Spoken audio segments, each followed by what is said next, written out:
সতীপীঠ।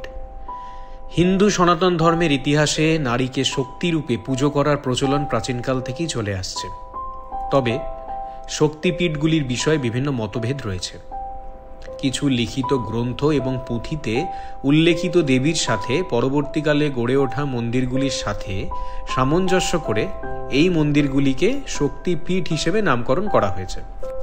সবচেয়ে প্রচলিত মতানুসারে শক্তিপীঠ সেই পবিত্র স্থানগুলিকে বোঝায় যেখানে দেবী সতীর দেহের অঙ্গগুলি তার আত্মহননের পরে পড়েছিল। সতী এবং শিবের কিংবদন্তি প্রেম, ত্যাগ এবং ঐশ্বরিক শক্তির সাক্ষ্য বহন করে চলেছে এই সতীপীঠগুলো। সতী রাজা দক্ষর কন্যা, ধ্বংস ও রূপান্তরের শক্তিশালী দেবতা ভগবান শিবের প্রতি গভীর প্রেমে পড়েছিলেন। রাজা দক্ষ তাদের বিবাহকে মেনে নেননি এবং একটি যজ্ঞ অনুষ্ঠানে বিনা আমন্ত্রণে সতী যজ্ঞে আসার সাথে সাথে তাঁর পিতার কাছ থেকে অসম্মান ও অপমানিত হয়েছিলেন। বেদনা ও যন্ত্রণা সহ্য করতে না পেরে সতী পবিত্র আগুনে আত্মহত্যা করেন।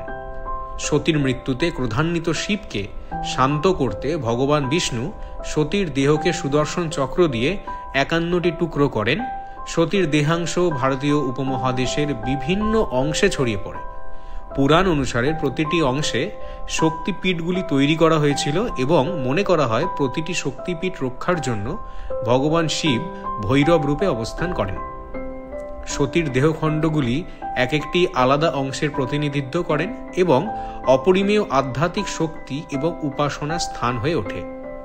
মোট 51টি সতীপীঠের মধ্যে বাংলাদেশে 6টি সতীপীঠ আছে, পাকিস্তানে 2টি, শ্রীলঙ্কায় 1টি, নেপালে 3টি, চীনে 1টি, আফগানিস্তানে 1টি, ভুটানে 1টি, বাকিগুলো ভারতে অবস্থিত।